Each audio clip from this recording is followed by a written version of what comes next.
He is merciful. Who is a God like unto thee? He delighteth in mercy. Micah chapter 7 verse 18. Many people want to hear what God says just out of curiosity.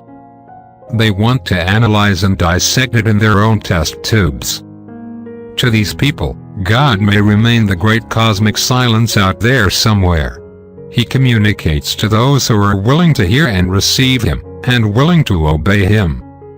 Jesus said that we must become humble as little children, and God has most often revealed Himself to the meek and the humble, to a shepherd boy like David, to a rough desert man like John the Baptist, to shepherds watching their flocks, to a girl named Mary. How does God speak?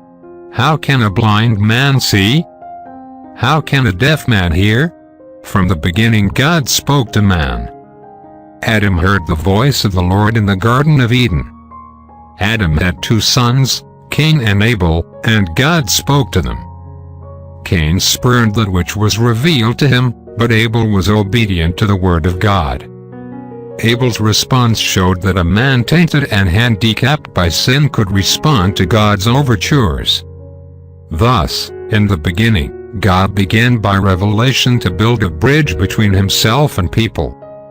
Prayer for the day. How merciful You are, Almighty God. I seek to show this same mercy.